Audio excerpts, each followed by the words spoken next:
All right, and I'm back. Hopefully, hopefully if it doesn't come out too bad in the video. So anyway, I'm going to take you through this reading and give you my interpretations of it. And what I like about this reading is, honestly,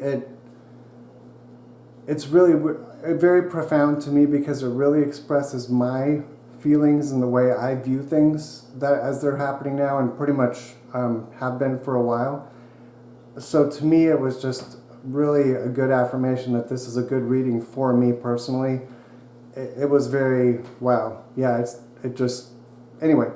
So let's go. So the first card symbolizes, again, the current situation, what's going on in the world now, kind of more human focused, like real world stuff. So let's see what the first card is. The Hanged Man, upside down or reversed. Just looking at this card, my first thoughts were, if you follow me on Twitter, you know me from Twitter at all, I'm very much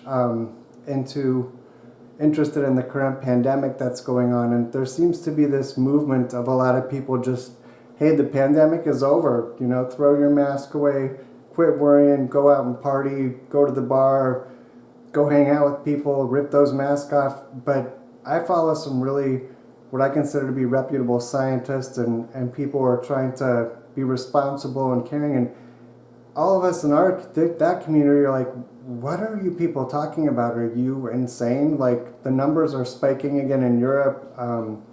It just seems like we're headed for yet another surge. And so, and not just in COVID, I mean just in life in general, the climate, the IPCC came out with a striking climate change report that basically says we're in trouble, and it doesn't even get mentioned. You have this stuff going on in Ukraine. So long story short, what I like about this is, if you look at the card, the person appears to be upright. They don't know that they're really upside down, that they're not upright. They think they are, but in reality they're upside down. And so I kind of view it as, some of us can feel the sense that we're upside down, that we're not right side up, that things are not right, that they're not going well and stuff. But so many people have that other feeling, I guess you could say. And so one of the interpretations in one of the books that I like is, not willing or able to break with the past, too comfortable with the way things are, prefer the status quo over change. I mean, to me, that just says it perfectly. I mean, that is exactly where many people are. They don't want the change. They want things to just be like they always were. This one says, absorption in physical matters, preoccupation with the ego, resistance to spiritual influences, arrogance and false prophecy.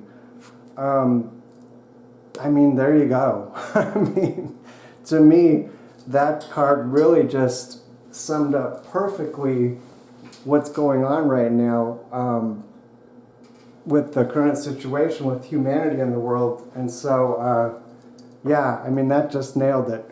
So the next one is movement in the human sphere. Now this one, at first when I turned it over, I was a little bit surprised, because generally this can symbolize something like a good card, basically. It's, a builder is proud to share his achievements with, some wealthy, whatever, I think they're property owners or whatever you can interpret it as.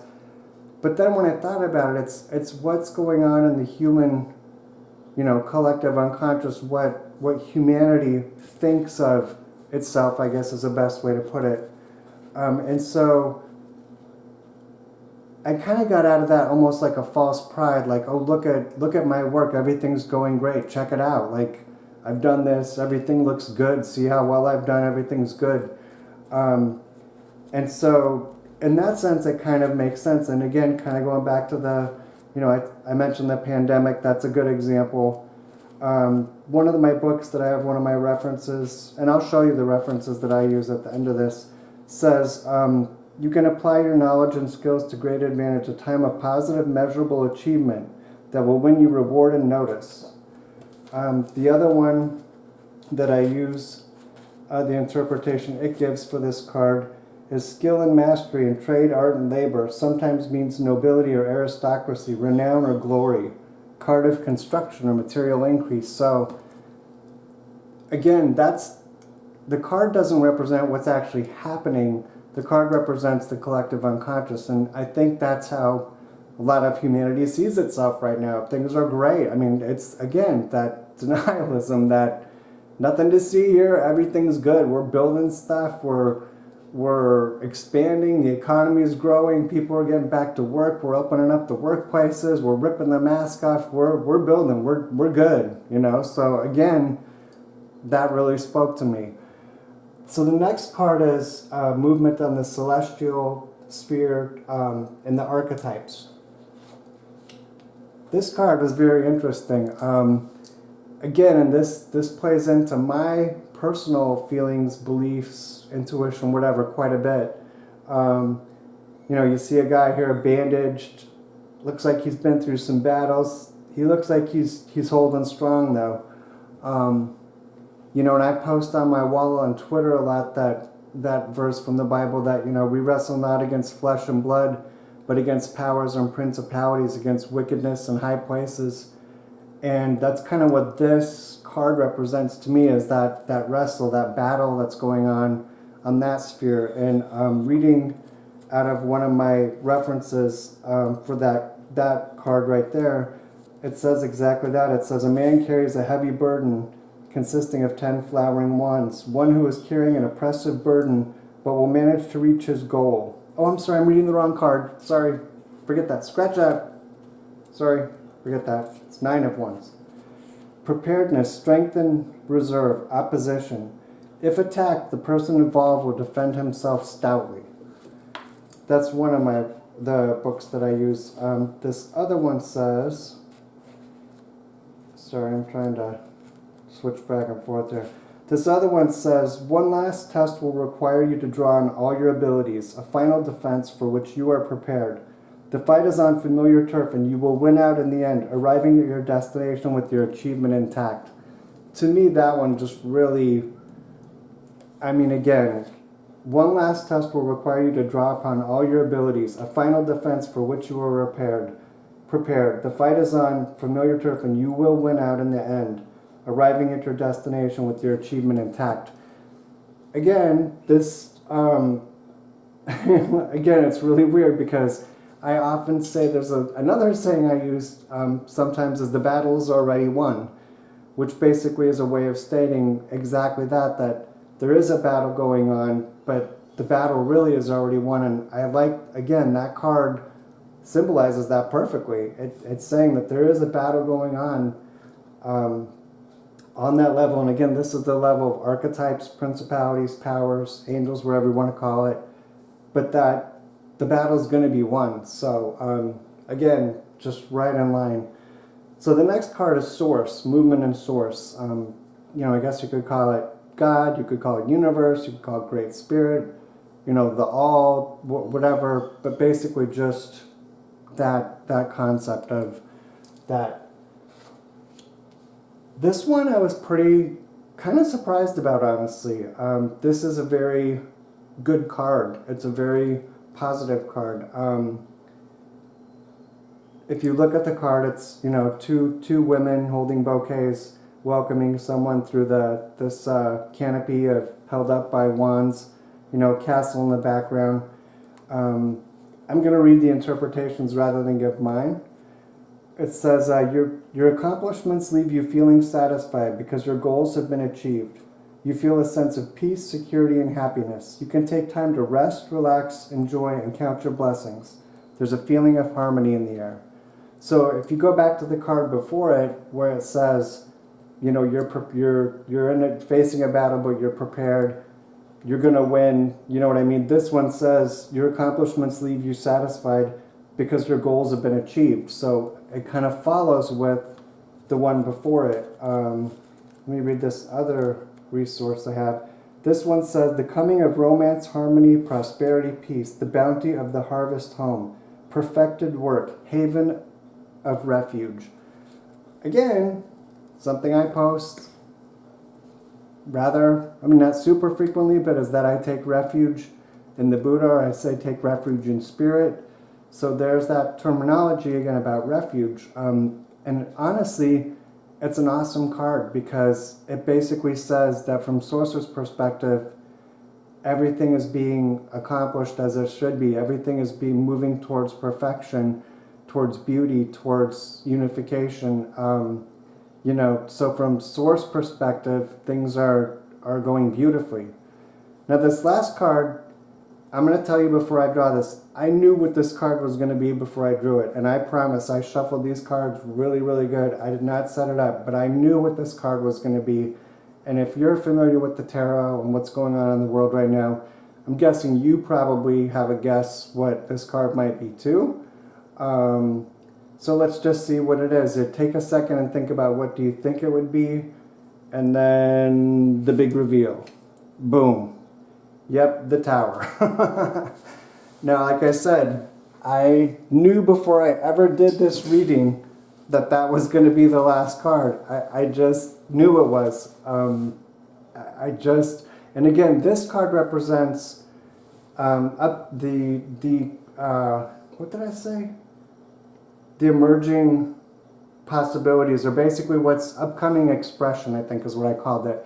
How this is all going to express in the real world here where we are, what it's going to look like, what that expression of all these is going to result in. And the Tower, a lot of people see this card as a bad card because it symbolizes great upheaval, great change, or it can, depending on whether you're a materialistic person or a spiritual person, it can have different vibes for you. The interpretations of the crown symbolizes material and it's being struck and falling down. So there's a lot going on with that card, and I'm not going to get super into the interpretation. I will read a little bit out of my references, but I think that's a fun one to kind of, for people who are looking at this reading, to kind of go do a little research and do their own thing. This basically says, I'll read a little bit about this. It said, the Tower card is about breaking free, knocking down the walls that imprison us. It is not a subtle change, but a major transformation in our lives. The Tower is the process of transformation itself, not the steps leading up to it. The walls of the Tower can symbolize many things. Maybe a relationship is trapped you, maybe a job that stifles you. Ideas or fears that imprison you. That's the one that really strikes me about this, is that ideas or fears that imprison you. It says the Tower card reminds us that sometimes change is unexpected, even when we hope for it. Often this can be the best kind of change because we don't have to debate with ourselves whether we should do something now or later. Like it or not, ready or not, change is happening right before your eyes. And the outcome is likely to be good because it's something you want. See the Tower as a final message that you can't hide from yourself or your life forever.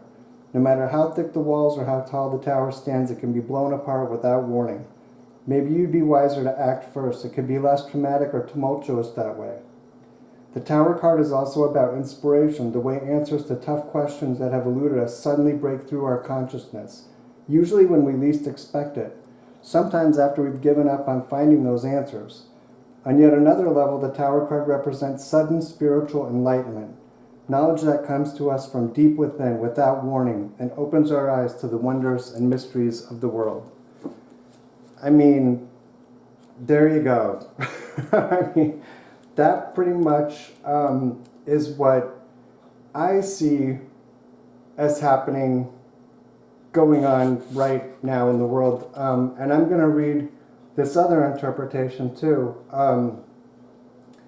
It says, struck by lightning issuing from the sun, the crown of materialistic thought falls from the Tower. The falling drops of light seen here, as well as in key 18 and in the aces of 3 suits of the minor arcana, are Hebrew yods. They signify the descent of the life force from above into the conditions of material existence.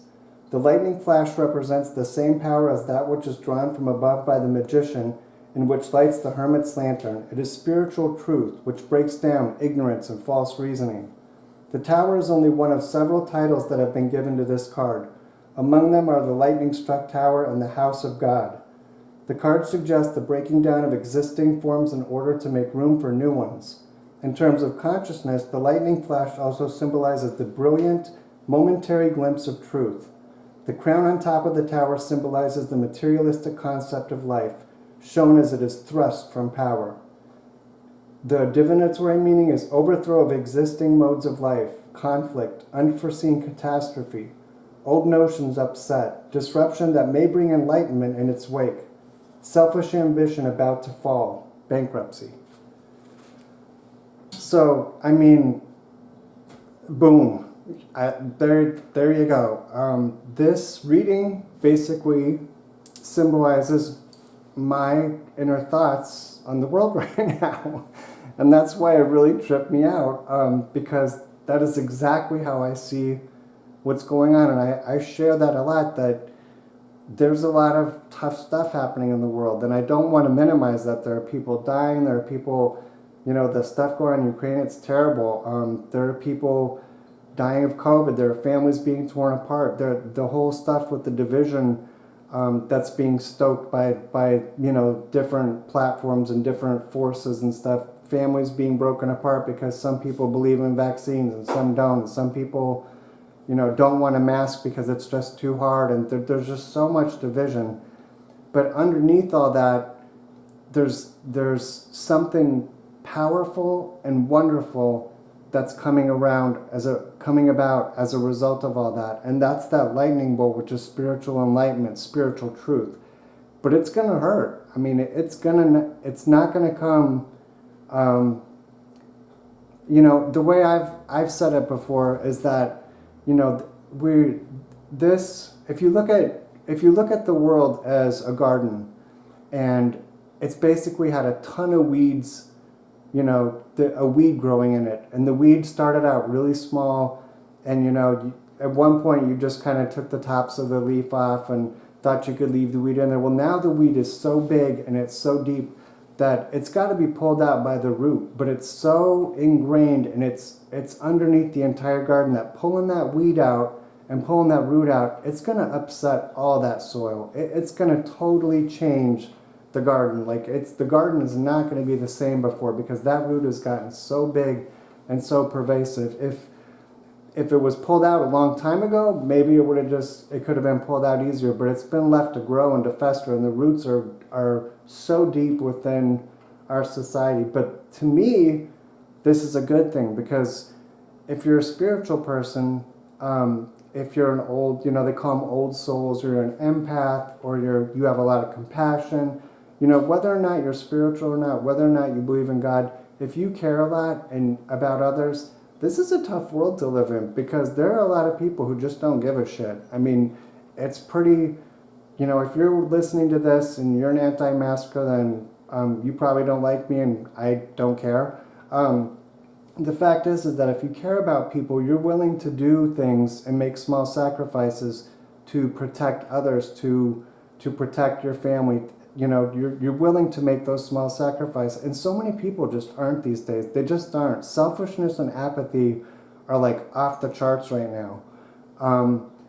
And blissful ignorance, willful ignorance, just rip the mask off because, hey, it's gone now. When if you listen to a real scientist, that's not the truth. But then what makes it worse is you have all this card right here really kind of did it for me, because I think so many of us feel that right now. We can sense that we're hanging upside down, and it's this isn't comfortable, things are not right, but yet so many people are gaslighting us and telling us we're the crazy ones. Why are you worried? Why are you, oh, you're paranoid about you're so worried about, blah, blah, blah. We're not the crazy ones. That is the state of the world. Things are topsy-turvy.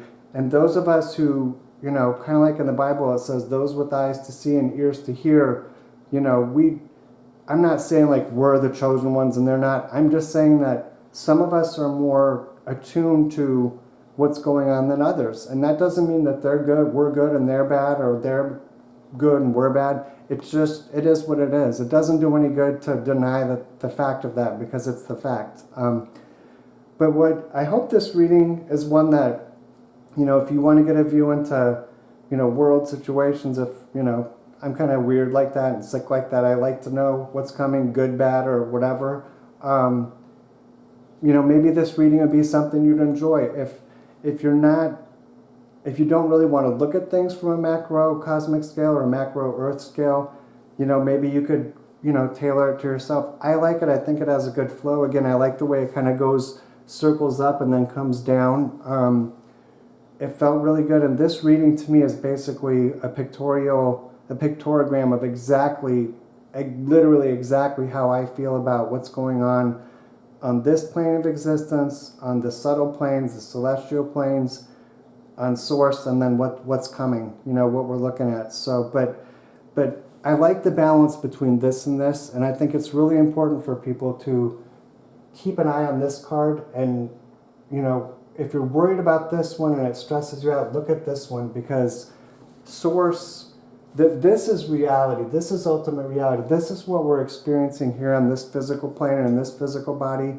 And this is a reality. It is. I'm not one of those people, who's into solipsism, like none of this matters. This is all illusion. Whether or not this is all a computer simulation is irrelevant, because it is real. This is, we have children, we have kids. This is our life, so it is real. But at the same time, there's a higher reality. There's a more real, I guess you could say, and there's a greater force at work.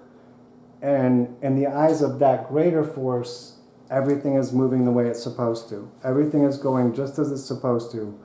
And so that's what I hope you'll take away from this reading, is that Four of Wands card. And also this one, because like I said, a lot of people, I keep seeing the words, people like posting on Twitter, like, I feel like I'm going insane. I feel like I'm crazy. I feel like I'm living in a horrible dystopian movie. Like, I feel like I'm in, like I'm in a bad episode of The Twilight Zone. Well, there you go. That card basically says that everybody thinks it's like this is what's really going on, but so many people in the world think that's what's going on. It's a perfect representation. So I hope this video was helpful. Like I said, I really enjoyed the reading. I wanted to share the actual spread, and I also wanted to share the interpretation. I'll probably post this on Twitter, link it on Twitter. If you have any comments, thoughts, insights, or whatever, feel free to share. I send prayers and blessings of peace, of perseverance, of wisdom and insight to everyone who watches this, who listens to this. And like I said, I pray that, understand and accept and know this is coming. This is here. I think we all know that. But keep your eye on this card, because, and I'll just read that one again. I'll close with that one, because I think it's important to keep that in mind and to not focus on we all know what's going on with this. The coming of romance, harmony, prosperity, peace, the bounty of the harvest home, perfected work, haven of refuge. So take refuge in the Spirit, take refuge in the truth of knowing that life is eternal and everything is going to be okay. So thank you for listening to this, and many blessings.